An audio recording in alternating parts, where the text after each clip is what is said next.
दोस्तों जो आज प्रश्न उत्तर होने वाले हैं या राजस्थान के किसी भी एग्जाम की आप तैयारी कर रहे हों, first grade, second grade, third grade, जिसमें जीके जीएस पूछा जाता है राजस्थान का, तो उसके लिए मोस्ट इंपॉर्टेंट क्वेश्चन होने वाले हैं। आप क्वेश्चनों का लेवल देख करके खुद समझ जाएंगे।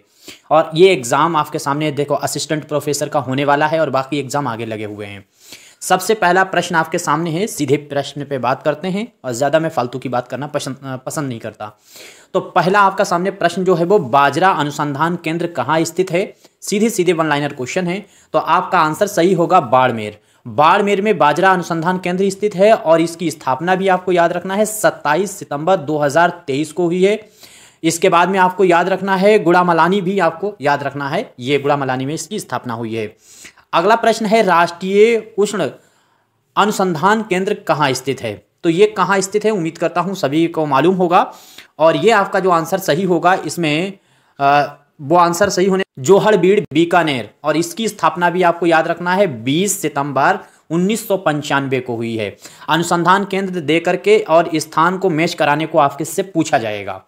अगला प्रश्न है, ये भी कई बार आपसे पूछा भी जा चुका है, याद रखना है ईसुबगोल जो है वो उसका उत्पादित जिला कौन सा है। यहाँ पे गोल दो बार लिख दिया है, तो ईसुबगोल जो है उसका उत्पादित जिला है नागौर, ये आपको याद रखना है नागौर। दूसरी चीज मेहंदी जो है, मेहंदी और तुलसी का आपसे पूछा जाता रहता है, तो वो भी याद रखना है पाली। तो नागौर का क्या है, ईसुबगोल है जो है वो नागौर का है। अच्छा, मेहंदी जो है राजस्थान में जो मेहंदी है पाली की, सोजत पाली की मेहंदी जो है उसको जीआई टैग भी मिला हुआ है। अच्छा, कलौंजी के लिए जो आपसे पूछा जाए वो है प्रतापगढ़, अफीम के लिए चित्तौड़, और साथ ही साथ में एलोवेरा के लिए जो है वो चुरू है, और सोनामुखी जो है उसके लिए जोधपुर है। तो इतने आपको कम से कम याद रहना चाहिए। तो नागौर ईसुबगोल के लिए है, मेहंदी के लिए पाली है, कलौंजी के लिए प्रतापगढ़ है, अफीम के लिए चित्तौड़ है, एलोवेरा के लिए जो है वो चुरू है, और सोनामुखी के लिए कौन है तो जोधपुर है। ये सवाल जो है वो पूछे भी जा चुके हैं और इसमें से कुछ प्रश्न जो हैं वो ऐसे भी हैं जो अगले एग्जाम में पूछे जाएंगे। अगला प्रश्न है, मैं जल्दी जल्दी बात करता हूँ, श्री गंगानगर में नव स्थापित कृषि महाविद्यालय वर्चुअल लोकार्पण कब किया गया। तो इसका वर्चुअल लोकार्पण आपको बताना है। वर्चुअल लोकार्पण ये वीडियो कॉल से इसका जो है किया गया था लोकार्पण। तो ये आपका आंसर जिसने दिया होगा, जिसको मालूम होगा, 18 दिसंबर 2020। ये बहुत इंपॉर्टेंट प्रश्न है, ये आपको अपने पास नोट कर सकते हैं या फिर वीडियो को बार बार देख करके आप याद कर सकते हैं। राज्य का दूसरा मसाला पार्क रामगंज मंडी कोटा में शुरू किया गया है। देखिए यहाँ से आपको नोट करना चाहिए कि राजस्थान का दूसरा मसाला पार्क रामगंज मंडी कोटा में शुरू किया गया है। राज्य का पहला मसाला पार्क कौन सा है, तो दूसरा भी याद रहे और पहला भी। तो आपका आंसर सही होगा रामपुरा जो है वो भाटिया जोधपुर, ये आपको याद रखना है, ये पहला मसाला पार्क है रामपुरा भाटिया जोधपुर। आगे देखिए, आगे है प्रश्न कि सबेर भरतपुर किस अनुसंधान केंद्र के लिए प्रसिद्ध है। तो ये किसके लिए प्रसिद्ध है उम्मीद करता हूं सभी को मालूम होगा। तो भरतपुर का है, ये पहले स्थान आपको याद रखना चाहिए। तो सबेर भरतपुर का अनुसंधान केंद्र है और ये जो प्रसिद्ध है वो है राष्ट्रीय सरसों अनुसंधान एवं राई अनुसंधान के लिए। तो राष्ट्रीय सरसों अनुसंधान और साथ ही साथ में राई अनुसंधान, जिसकी स्थापना आपको याद रखना है 20 अक्टूबर 1993 को हुई थी, 1993। और साथ ही साथ में फरवरी 2009 में इसका नाम बदल करके सरसों अनुसंधान निदेशालय कर दिया गया। इतनी चीजें आपको याद रहना चाहिए, प्रश्न आपके सामने रहेगा। उम्मीद करता हूं सभी के अच्छा लग रहा होगा। देखिए क्वेश्चन अगर आपको अच्छे लगे पूरी वीडियो देखने के बाद तब आप वीडियो को लाइक कीजिएगा, नहीं अच्छे लगते हैं तो डिसलाइक कीजिएगा। और लगातार वीडियो देखने के लिए, इस तरीके की तैयारी के लिए आप सब्सक्राइब कर सकते हैं, वरना कोई बात नहीं, वीडियो शेयर जरूर कीजिए अपने साथियों को और तमाम जो राजस्थान के ग्रुप हैं उनमें। तो राजस्थान का पहला कृषि विज्ञान केंद्र कब और कहाँ स्थित है। तो राजस्थान का पहला कृषि अनुसंधान केंद्र उम्मीद करता हूं सभी को मालूम होगा, और यह आपको याद रखना है यहां से कि 1976। देखिए आंसर में 74 दे देते हैं, लेकिन सही जो है वो 1976 ही है, और ये फतेहपुर सीकरी आपको याद रखना है। अच्छा, सीकर का शुभंकर क्या है, कमेंट करके आप में से देखें कौन बताता है, बताइएगा। आगे देखिए, समोच्च कृषि किस प्रकार के क्षेत्रों में अपनाई जाती है। यह सवाल पूछा जा चुका है, यह प्रश्न पूछा जा चुका है, इसलिए आपको हर हाल में याद होना चाहिए। तो आपका आंसर सही होना चाहिए पहाड़ी क्षेत्र, ये पहाड़ी क्षेत्र जो है वो होना चाहिए। अगला प्रश्न है केंद्रीय कृषि अनुसंधान केंद्र दुर्गापुरा किस वर्ष स्थापित किया गया। ये जो वीडियो आज की है इसमें कृषि से आने वाले प्रश्न हैं, जीआईटेक से आने वाले प्रश्न हैं, वाद्य यंत्र से आने वाले प्रश्न हैं और साथ ही साथ में 1857 की क्रांति से संबंधित प्रश्न हैं। तमाम वो फैक्ट जो पूछे जा रहे हैं, तो अब आपको जवाब देना है। तो उम्मीद करता हूं सभी को ये तो मालूम होगा। तो जो केंद्रीय कृषि अनुसंधान केंद्र है दुर्गापुरा वो किस वर्ष स्थापित हुआ, तो 1943 में स्थापित हुआ। किंतु बेर अनुसंधान अगर आपसे पूछा जाए, बेर अनुसंधान केंद्र एवं खजूर दोनों अनुसंधान केंद्र बीकानेर में हैं। तो बेर और खजूर के लिए बीकानेर है और 1978 में यह स्थापित हुआ। अगला प्रश्न है चारा बीज अनुसंधान केंद्र कहाँ स्थापित किया गया है। देखिए एमसीक्यू ऑल एग्जाम के नाम से जो मेरा चैनल है उस पे ये शॉर्ट वीडियो आते हैं, उसमें ये मैंने प्रश्न आपके सामने पूछा था। तो चारा बीज अनुसंधान केंद्र कहाँ स्थापित है, ये जैसलमेर में स्थापित है, ये आपको याद रखना है। इसके साथ साथ में मोहनगढ़, ये भारत का सबसे पहला चारा बैंक है। तो आपको ये भी याद रखना है भारत का सबसे पहला चारा बैंक कौन सा है, तो मोहनगढ़, और ये भारत का सबसे जैसलमेर में स्थापित चारा बीज अनुसंधान केंद्र है। अगला प्रश्न है राजस्थान के दक्षिण पूर्व क्षेत्र में आदिवासियों द्वारा उपयोग में ली जाने वाली कृषि की विधि को कहते हैं। ये विधि है, तो इस विधि को क्या कहते हैं, उम्मीद करता हूं सभी को मालूम होगा, दजिया। तो ये पूछा भी जा चुका है, इसलिए आपको याद रखना है, दजिया को हर हाल में याद रखना है। तो राजस्थान का जो दक्षिणी पूर्व का क्षेत्र है वहां के आदिवासियों द्वारा। अगला प्रश्न है राजस्थान के किस कलाकार को भंपक का जादूगर कहा जाता है। यह भी बहुत इंपॉर्टेंट क्वेश्चन है और इसमें आपको जहूर सिंह खान जो हैं मेवाती, इनका नाम याद रखिएगा। तो भंपक का जादूगर कौन है, जहूर खान मेवाती का नाम हर हाल में याद रहे। आगे पाबूजी की फड़ सुनाते समय किस मुख्य वाद्य यंत्र का उपयोग किया जाता है, तो रावण हत्था जो है वो आपको याद रखना है, रावण हत्था हर हाल में याद रखना है और पाबूजी की फड़ बाजते समय ये जो है इसका इस्तेमाल प्रयोग किया जाता है। अगला प्रश्न है किस जाति का संबंध कमायचा वाद्य यंत्र से है, तो कमायचा वाद्य यंत्र से ये भी प्रश्न आपसे हर हाल में पूछा जा सकता है। तो मांगड़ियार आपको याद रखना है, मांगड़ियार जाति जो है वो कमायचा वाद्य यंत्र से संबंधित है, ये आपको याद रखना चाहिए। इसके बाद में है कांख, कांख में दबाकर बजाया जाने वाला वाद्य यंत्र जिसका प्रयोग पूर्वी राजस्थान में सर्वाधिक किया जाता है, तो ये होता है मश्क, ये आपको याद रखना है, मश्क का इस्तेमाल किया जाता है। अगला प्रश्न है किस लोक वाद्य यंत्र का निर्माण आधे कटे नारियल की कटोरी से होता है, यह भी प्रश्न आपको, तो रावण हत्था का इस्तेमाल होता है, यह आपको हर हाल में मालूम होना चाहिए। देखिए फटाफट क्वेश्चन, कम से कम 50 से ज्यादा क्वेश्चन में आपके सामने ऐसे रखेंगे जो एग्जाम में रिपीट हो सकते हैं। आगे सरगड़ा जाति का खानदानी वाद्य यंत्र कौन सा है, तो सरगड़ा जो जाति है उसका खानदानी आपको बताना है वाद्य यंत्र। तो बांकिया आपको नाम याद रहेगा, यह आंसर आपका सही होगा बांकिया। फटाफट रिवीजन करिए। शेखावाटी में स्वतंत्रता संग्राम नेतृत्व किसके द्वारा किया गया। अब स्वतंत्रता संग्राम से भी क्वेश्चन देख लीजिए।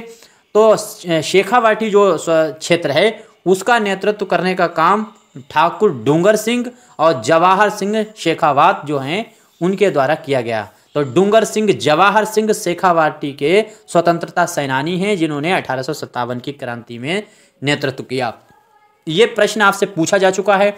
1818 में संधियों के बाद किसका प्रभाव कम हो गया, तो जो सामंत थे उनकी वैल्यू खत्म हो गई थी क्योंकि जो है वो अंग्रेजों का स्थापित्व हो गया था और जो शासक थे उनको वो वजीफा दिया करते थे, पेंशन दिया करते थे और वो अपने आप शासन अंग्रेज चलाने लगे। Rajasthan royal in the struggle of 1857 ये पुस्तक किसकी है, तो ये पुस्तक इंपॉर्टेंट पुस्तक है जो हर हाल में आपको मालूम होनी चाहिए। ये पुस्तक आपको नहीं भूलना है। तो Rajasthan royal in struggle of 1857, तो ये आंसर आपका जिसने भी दिया होगा नाथूराम खड़गावत, उसका आंसर सही है, नाथूराम खड़गावत। देखिए क्वेश्चन पढ़ते ही आपके दिमाग में आंसर क्लिक होना चाहिए। इसके बाद में अगला प्रश्न है और अगला प्रश्न में क्या है, तो वो है ठाकुर शिवनाथ सिंह के नेतृत्व में क्रांतिकारियों को कब और कहां अंग्रेजों ने पराजित किया। तो अंग्रेजों ने जो पराजित किया था शिवनाथ ठाकुर की नेतृत्व वाली सेना को, तो वो 16 नवंबर 1857 की नारनौल में इनको जो है पराजित कर दिया था और उसके बाद में इन्होंने आत्मसमर्पण कर दिया था अंग्रेज़ों को। इसके बाद में अगला प्रश्न है कि नीमच विद्रोहियों ने 5 जून 1857 को कौन से मार्ग से दिल्ली की ओर प्रस्थान किया था। ये क्रांतिकारी इकट्ठा होते थे और एक ही साथ में चलते थे दिल्ली की तरफ। दिल्ली चलो, ये नारा बाद में आपने देखा होगा 1942 में भी दिया गया। तो दिल्ली की तरफ ये प्रस्थान, क्योंकि दिल्ली से ही शासन चला रहे थे अंग्रेज। तो ये जो क्रांतिकारी थे तो 5 जून 1857 को ये देवली से टोंक पहुंचे, टोंक से आगरा और आगरा से दिल्ली। इसका क्रम आपको ऐसे ही याद रखना है जैसे यहाँ पे क्रम दिया गया है। तो ये क्रम आपसे पूछ सकता है। अगला प्रश्न है मेवात व गुर्जर जाति के लोगों ने कहां से क्रांति में सहयोग किया। तो मेवात का इलाका और गुर्जर जो है वो आपको बताना है। तो ये इलाका आपका सही होगा भरतपुर जो है वो आपको याद रखना चाहिए। अगला प्रश्न है राजस्थान में सबसे पहले सहायक संधि किस राज्य ने की थी, यानी किस रियासत ने सबसे पहले सहायक संधि की थी, ये प्रश्न आपको बताना है। तो इसमें आंसर आपका सही होगा, सबसे पहले जिस राज्य ने की है राजस्थान के अंदर अंग्रेजों से संधि वो भरतपुर है। और की कब है तो 29 सितंबर 1803 को की है। फिर इसी साल में मतलब 14 नवंबर 1803 को ही अलवर रियासत ने की है। तो भरतपुर और अलवर, पहले भरतपुर फिर अलवर ने जो है वो सबसे पहले संधि की है। आगे मोती खां एवं सूबेदार शीतल प्रसाद, जिनके नेतृत्व में एरिनपुरा छावनी की पूर्वीय सैनिकों ने क्रांति का सूत्रपात किया, किस सैनिक संगठन से संबंधित थे। तो ये किस सैनिक संगठन से संबंधित थे, यानी सवाल यह है कि मोती खां और सूबेदार शीतल प्रसाद जो हैं वो एरनपुरा छावनी के पूर्वीय सैनिकों की क्रांति का सूत्रपात किया है। तो ये जुड़े हुए किससे थे ये दोनों लोग। तो आपका आंसर सही होगा, जोधपुर लीजियन का नाम आपको याद रखना है, जोधपुर लीजियन। आगे जो है अगला सवाल है इंटरनेशनल टेनिस फेडरेशन प्री यानी जो है प्री सर्किट डबल्स खिताब जीतने वाले राजस्थान के पहले खिलाड़ी कौन से हैं। देखिए कोई भी क्षेत्र हो उसमें पहला और आखिरी या फिर इकलौता, ऐसे अगर आपके सामने प्रश्न आते हैं तो हर हाल में नोट कीजिए, क्योंकि इनको बिल्कुल दामाद की तरह खातिरदारी करता है आरपीएससी और हर जगह का आयोग यही करता है। तो पहले हैं चूंकि, तो आपसे ये करंट का क्वेश्चन है, फैसल कमर का नाम आपको याद रखना है, पूछ सकता है। अगला प्रश्न है, ये करंट के कुछ ज़्यादा क्वेश्चन नहीं मैंने लिए हैं, जो बहुत इंपॉर्टेंट है बस वही उठाए हैं। देखिए हांगकांग में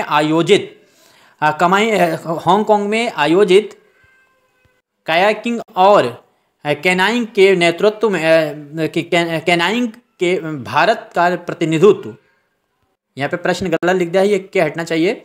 भारत का प्रतिनिधित्व करते हुए राजस्थान के किस खिलाड़ी ने 2 रजत पदक जीते हैं। तो हांगकांग में जो आयोजित ट्रॉफी हुई है कैनाइंग, इसमें जो है किस खिलाड़ी ने रजत पदक जीता है। तो रजत जो है पदक जीतने वाला खिलाड़ी का नाम आपको याद रखना, पूछ सकता है। हर्षवर्धन सिंह जो है शेखावत का नाम आपको याद रखना है। अगला प्रश्न है 2011 की जनगणना के अनुसार, जनगणना से संबंधित भी प्रश्न देख लीजिए, खास मैं आपके सामने रखूंगा, सिर्फ इंपॉर्टेंट ही रखूंगा। 2011 की जनगणना के अनुसार राजस्थान राज्य का जनसंख्या घनत्व व्यक्ति प्रति वर्ग किलोमीटर था। तो 201 है प्रति व्यक्ति किलोमीटर, जो है राजस्थान का घनत्व 201 है, यह आपको याद रखना है। अच्छा 11 के ही आंकड़े हैं, बाकी जनगणना हर 10 साल में होती है, 21 में भी हुई है, उसके आंकड़े भी नहीं है। तो सवाल जो है वो 11 से ही लगभग बनने वाले हैं। तो 2011 जनगणना में राजस्थान का लिंगानुपात की दृष्टि से स्थान था। देखिए 11 से पहले राजस्थान का स्थान 21वां था पहले, अब जो है जब से वो तेलंगाना कटा है उसके बाद से ये राजस्थान का स्थान 22वां हो गया है। 2001 से 2011 के बीच राजस्थान में दशकीय जनसंख्या वृद्धि दर में सबसे अधिक कमी किन जिलों में दर्ज की गई है। सबसे अधिक कमी किन जिलों में दर्ज की गई है। तो गंगानगर और जैसलमेर। गंगानगर ऑप्शन में, तो जैसलमेर के बाद भी और ऑप्शन हैं, लेकिन 2 तो कम से कम आपको याद ही होने चाहिए। जनगणना 2011 के अनुसार राजस्थान में 0 से 6 वर्ष आयु वर्ग बालक संख्या में सबसे अधिक और सबसे कम जनसंख्या क्रमशः जिले हैं। तो 2011 की जो जनगणना है उसमें 0 से 6 वर्ष के बालक सर्वाधिक जनसंख्या कहाँ है और सबसे कम जनसंख्या, तो सर्वाधिक तो जयपुर में है और कम सबसे ज़्यादा जैसलमेर में है, ऐसा ही आपको याद रखना है। और जैसलमेर में जनसंख्या वैसे भी राजस्थान में जयपुर जो है उसकी जनसंख्या सबसे ज़्यादा है और सबसे कम जैसलमेर की ही है। 2001 से 2011 की जनगणना के मध्य राजस्थान में सर्वाधिक प्रतिशत जनसंख्या वृद्धि किस जिले में हुई? तो जनसंख्या में सर्वाधिक प्रतिशत जो है वो किस जिले की हुई है वृद्धि? तो हनुमानगढ़ का नाम आपको याद रखना है। अगला प्रश्न है, कमर व दमामा किस प्रकार के वाद्य यंत्र हैं? तो वाद्य यंत्र से संबंधित फिर प्रश्न आ गए हैं। तो ये कमर व दमामा से संबंधित वाद्य यंत्र हैं। तो वो किस तरह के वाद्य यंत्र हैं कमर और दमामा? तो ये आपको याद रखना चाहिए। अवनद जो है वाद्य यंत्र हैं, ये आपको याद रहेगा। कौन सा वाद्य यंत्र मुख्यतः पश्चिमी राजस्थान में बजाया जाता है? तो मुख्यतः पश्चिमी राजस्थान में जो बजाया जाता है वो याद रखना है सुरमंडल, नाम आपको याद रखना है। सुरमंडल इसका नाम होगा, सुरमंडल नहीं, सुरमंडल। अगला प्रश्न है, कौन सा वाद्य यंत्र अवनद वाद्य यंत्र किस श्रेणी में आता है? वो वाद्य यंत्र बताना जो अवनद, तो कौन सा वाद्य यंत्र है वो जो अवनद वाद्य यंत्र की श्रेणी में आता है? तो ये आपको तीनों नाम याद रखने हैं। नौबत जो है ये भी अवनद में आता है, नगाड़ा भी आता है और निशान भी आता है। तीनों का नाम आपको याद रखना चाहिए। राजस्थान का सबसे प्राचीन वाद्य यंत्र माना जाता है, ये प्रश्न आपसे पूछा जाएगा और पूछा जा चुका है कई बार। तो आपको याद रखना है, रावण हत्था का नाम याद रखना है। ये राजस्थान का सबसे प्राचीन वाद्य यंत्र है। अगला प्रश्न है, निम्नलिखित में से कौन सा वाद्य यंत्र तत्वाद्य यंत्र है? तो तत्वाद्य यंत्र यहाँ निम्नलिखित क्या है कि मैंने प्रैक्टिस नहीं कराई। प्रैक्टिस के भी वीडियो देखिए, मेरे चैनल पे जाइए और वहाँ पे जो राजस्थान की प्लेलिस्ट बनी है उसको देखिए, उसमें प्रैक्टिस भी आपको मिलेगी। 4 ऑप्शन वाली वैसे भी वीडियो आपको मिलेंगे और इस तरीके से 1 लाइनर भी मिलेंगे। जिसको प्रैक्टिस करना है तो प्रैक्टिस के वीडियो देख सकता है, जिसको ये क्या कहते हैं ये 1 लाइनर क्वेश्चन देखना है तो वो 1 लाइनर भी क्वेश्चन देख सकता है। तो तंबूरा जो है वो आपको याद रखना है। तंबूरा, जंतर, रावण हत्था, ये तीनों जो वाद्य यंत्र हैं वो तत्वाद्य यंत्र हैं, इनमें तार लगा होता है। अगला प्रश्न देखिए, राजस्थान के किस पखावज वादक को भारत सरकार द्वारा पद्मश्री से नवाजा गया? तो भारत द्वारा पद्मश्री किसे प्राप्त हुआ है? तो पंडित पुरुषोत्तम दास, इनका नाम याद रखिए। पंडित पुरुषोत्तम दास का नाम याद रखिए, इनको मिला हुआ है। अगला प्रश्न है, लोक वाद्य यंत्र भंपक राजस्थान के किस क्षेत्र से संबंधित है? तो भंपक आपको याद रहेगा ये मेवात से संबंधित है। भंपक कहाँ से संबंधित है? तो मेवात का नाम आपको याद रखना है। अगला प्रश्न है, किस वाद्य यंत्र का प्रयोग फल बाँचते समय किया जाता है? ये मैं ऊपर भी बात कर चुका था। तो रावण हत्था का नाम आपको याद रखना है। ये फल बाबूजी की जो फल बाँची जाती है वो इसी का प्रयोग करते हैं।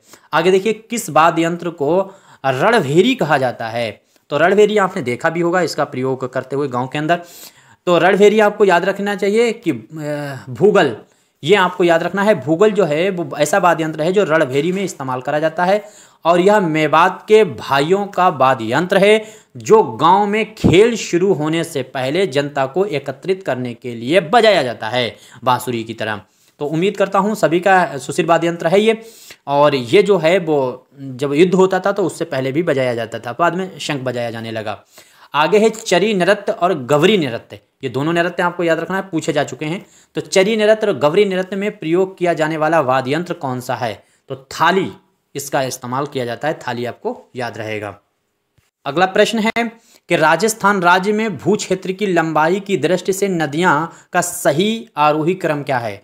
तो राजस्थान में भू क्षेत्रीय, वैसे लंबाई टोटल अलग क्रम बदल जाएगा, लेकिन राजस्थान में भू क्षेत्रीय की दृष्टि से अगर पूछा जाता है तो सबसे पहले आपको याद रखना है कांतली का नाम, जिसकी राजस्थान के भू क्षेत्र में लंबाई 100 किलोमीटर है। उसके बाद चंबल है जिसकी लंबाई 322 किलोमीटर है। उसके बाद में लूणी है जिसकी लंबाई 330 किलोमीटर है। उसके बाद में बनास है जिसकी लंबाई 512 किलोमीटर है। तो कुल मिला से कांतली है, चंबल है, लूणी है और बनास है, इनका क्रम ऐसे ही रहेगा। ठीक है, यहीं तक क्वेश्चनों पे बात करते हैं। इनमें कोई भी क्वेश्चन प्रश्न गलत हुआ है, आंसर गलत हुआ है तो कमेंट करके ज़रूर बताइएगा। आपका कोई सुझाव है तो ज़रूर बताइएगा और वीडियो अपने साथियों को शेयर कर सकते हैं। अगर आप उर्दू के स्टूडेंट हैं राजस्थान में टीजीटी पीजीटी का एग्जाम, तो मेरी जो किताब है बहुत इंपॉर्टेंट है। इसमें 2000 क्वेश्चन एमसीक्यू आपके सामने होने वाले हैं, वहाँ की 1 लाइनर क्वेश्चन है, इसको आप परचेस कर सकते हैं। स्क्रीन पे नंबर दिख रहा है और ये बुक भी आपको स्क्रीन पे दिख रही होगी। कोई मशवरा है ज़रूर बताइएगा। शुक्रिया, धन्यवाद।